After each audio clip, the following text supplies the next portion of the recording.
what's going on over there. The fact that they had to release 1,000 prisoners to get one back. And we were there. We saw the guy's parents moved from their town down to Jerusalem, and they camped out outside the home of Shimon Peres or Benjamin Netanyahu. I think it was outside the White House building. The Shimon Peres is the president of Israel. Right there, every day, about releasing their son, who had been captive for 5 years. And they wanted their son back. And in order to do that, Israel gave up 1,000 murderers, terrorists, and political activists that they had in jail. So what do you think about that? Well, it's a different situation over there. I will say this. If I was President of the United States, I wouldn't give up the prisoners of Gitmo and Guantanamo Bay for one U.S. serviceman. I would invoke a lot more powerful techniques of like Ronald Reagan did to get the Iranian hostages back. They knew he meant business. That's what I'm saying.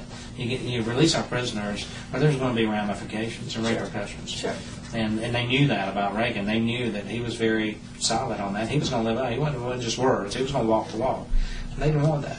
So I think that's the kind of policy you got to have. All right.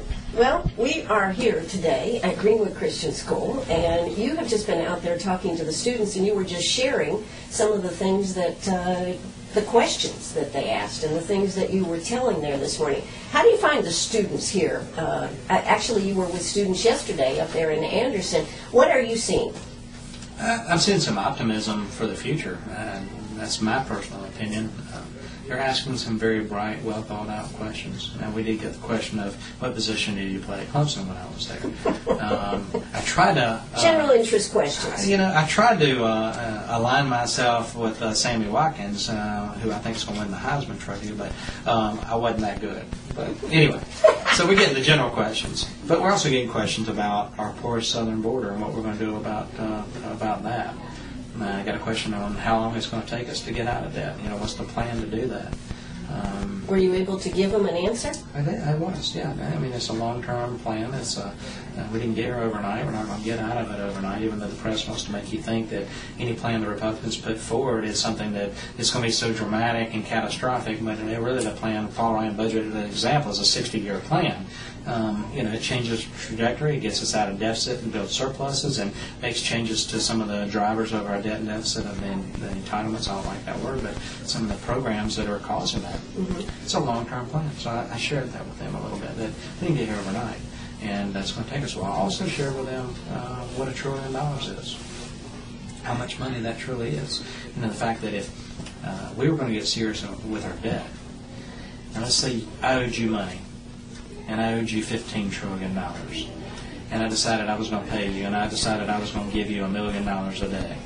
And I gave you $1 million a day every day, 7 days a week, 365 days a year. And I started when Jesus was born. And I did it every day until now. I haven't paid you back $1 trillion yet. I've paid you $746 billion, plus or minus. It's been 746,000 days. Less than $1 trillion, less than Obama's stimulus package in 08, 09. It's a lot of money. We're $15 trillion in debt. I know we are.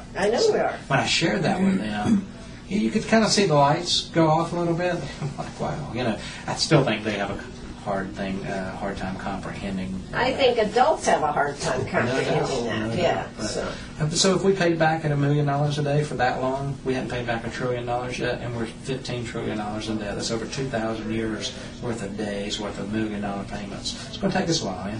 Absolutely. So, as you've been looking at this, you said about, on immigration, you were talking about that this morning. What do you actually, and you've talked about strong borders, and I agree, we need these strong borders, and we can't seem to get there. But what do you think about letting immigration's children go to college at a discount? That's, of course, what happens in Texas. Well, I think, we're Americans, this is our country, and we first off need to be able to determine who comes into this country, what they're coming for, how long they stay, whether they're residents, whether they get any benefits, which I'll talk about in a second, what they bring with them, and when they return home.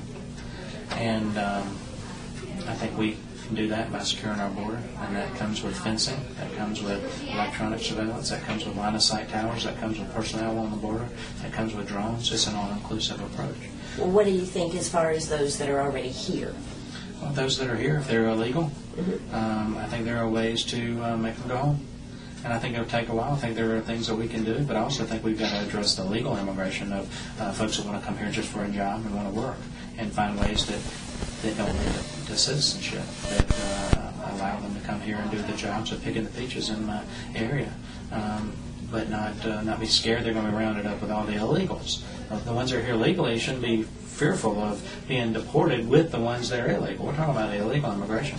I think we can do some things that would get them out of the shadows, would have them return home, let them go through legal channels to return here if they truly have a job and employer sponsor and other things. The question you asked was about benefits. Us getting Social Security benefits, reduced college tuition, Pell Grants, other things to people who broke our laws. And their children. Their children are a happenstance of their illegality. Or a plan. I'm sorry? Or a plan to be able to stay here. Anchor babies, that's sure, right. That's it. And then we hear that term all the time, the anchor mom and dad here. And but I think we can determine, as the United States, what benefits we're going to give those. If they're born here under the current law, they are naturalized citizens of our country. But should they get a lesser price than those that regardless are? of mom and dad? I don't know. That's a very tough question. I haven't thought about that issue enough. I know the illegals shouldn't get any of our benefits, but they are. They're going to public schools. Their children are going to public schools, whether they're born here or not. So we've got to address the naturalization aspect, that part of the Constitution, and we've got to address the benefits that we're going to give them. In Texas, that was a state benefit. Okay, Texans made the decision to give that benefit. So you would have a problem because it is a state benefit. It's a state benefit, and so each state can make their determination. South Carolina could turn around, our legislature could do that. It'd be a state thing. I don't think me as a congressman have a role in determining or telling a state what they can or cannot do in that area, because I believe in that true separation. I also believe that states do have rights, and any power not specifically outlined in that document, known as the Constitution, as a power belonging to the federal government and prohibited to the states, and it is a power that's reserved to the states or the people. Now, I summarize that, but that's the 10th Amendment. Sure. So states have rights. So states have rights. All right, now I want to talk about President Obama is promoting the American Jobs Act, and of course that did not pass the Senate. What is the future of that bill? He's out stumping right now, trying to get votes and get people excited about it. What do you think is the future of the American Jobs Act? I think what he's promoting, the American Jobs Act, is a misnomer. I think they need to remove the S. And it's the Job Act. It's an act to save his job. And that's all it's about. And he gives fancy speeches, but if you look at the actual bill itself, it's more government spending and stuff that hadn't worked.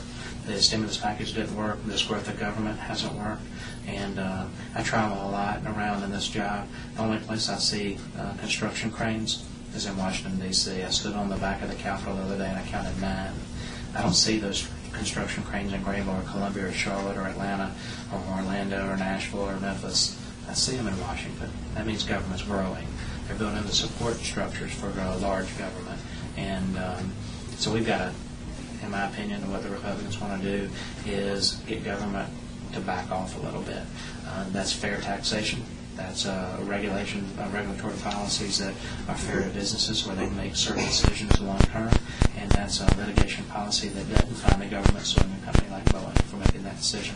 We've talked about that in the past. Sure. Those 3 things: taxation, regulation, and litigation, and really backing off. I think if the government will get out of the way, the economy will come rocketing back. I've said that before, and it's something I firmly believe in. But what will Congress be doing since the Senate cut the bill? I mean, is it going to come back around in the Senate, do you think, or are they going to change it up, or is it going to be headed to Congress, or what's going to happen there? Harry Reid may bring it back up in the Senate. I can't tell you what the Senate's going to do, but I can tell you in the House, we passed just last week. We passed WLMA, which dealt with emissions, EPA regulations on emissions of plants. We passed CMET MAC, which was. We're going to have more emissions. what the bill says, you're going to have we're going to get the government to back off on some of the EPA regulations and make it more fair and allow businesses to make some decisions with some certainty that the rules aren't going to change tomorrow, and they're going to have to invest more money again to meet these new stringent requirements. We're going to back off of that. Cement back, and they want to regulate cement in this country, which would mean that we would have to buy more cement from overseas, and that's ludicrous. We've got the ability in this country to provide the cement. Even if the Jobs Act that Obama talks about creates infrastructure, let's say it passes, they're going to need cement. Right. They need American cement, because we can simply look back at the drywall that China provided after the hurricanes.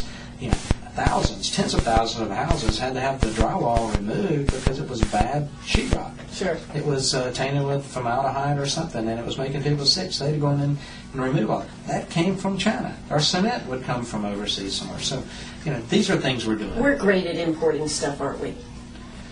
Well, we import too much. We need to manufacture it here. We can manufacture cement, the simple basis of our construction. If we're going to grow our economy and grow our infrastructure, we've got to do it with American cement. So it's a simple thing that we've done to end that burdensome regulation that EPA was trying to do on a simple thing like cement. Absolutely. Now, what do you think about the mood of what's happening up there? I mean, the public, you're out in talking to public. What is the mood out there? So many people are upset with Congress, with the Senate, with everything that's happening up there. What are you seeing when you talk to people? Well, nationwide they are. Our approval ratings down in the teens. But I think for the most part, people in the 3rd District are very, very pleased with what I'm doing personally. They say, hold the line, keep fighting, we're praying for you, that sort of thing. They realize you can't borrow 43 cents of every dollar you spend and keep doing that over and over and over. Sometimes in business and home we have to borrow a little money. Everybody gets that, but you can't keep doing it. We've been doing it for decades, and we're spending in excess of $1 trillion. The 3rd year in a row we've done that. We're building debt. The reason the debt ceiling vote was so important because they needed a borrowing ability to continue spending money we don't have. And so I voted against that. I said, you can't keep going doing this. We come with a plan to repay our debt, to end the deficits, and I think the people I've talked to get it. They're very concerned about the presidential election. They don't like the president in my district, and they want to get him out. What can they do? Who should they support? Hearing some of that. What can we do? What's the future? What are you telling people who they can support? I'm telling them right now I haven't made my mind up. I'm still reviewing and interviewing the candidates. We have a call into the Perry camp and the Kane camp to sit down with those guys and talk with them. I've talked with the rest of them. And are you impressed with the rest of them? On some level, with all of them, yes, most definitely. Do you think we can amalgamate one candidate into the perfect candidate? I don't think you're ever going to do that. I think we need to pick the best of the group. I think any of them, man or woman, any of the field now, would make good president. But we want to pick the best one of that field. And I'm not there yet because I haven't had this eye-to-eye discussion with Kane or with Perry. And I want to. I want to ask some hard questions of those guys. I want to see how they answer when I'm looking at them, and I'm expecting a straight, transparent answer. Sure. And so we want to talk about the border with those guys. I want to talk about Obamacare. I want to talk about spending. I want to talk about the 999 plan. Have you read that 999 plan? We've read some of it. That's something I'm going to do in preparation for that meeting. The simplicity of it makes sense. Mm-hmm.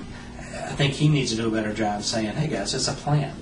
Where's your plan? Right. They wanted to beat him up last night. I didn't see the debate, but I heard some commentary this morning. They wanted to beat him up about it. And I would have simply said, it's a plan, and plans are subject to change. There is a Congress involved in this. It's not a dictatorship. Congress is going to take it, and they're going to craft something that I'm going to have to support or not support. But this is a plan. I'm going to show leadership, lay this plan on the table, and then we're going to craft something that works for America. Where's your plan? Exactly. That's what I would have said. And that's what I want to have that conversation with these candidates about. And I also want to have the conversation with them about being optimistic about America.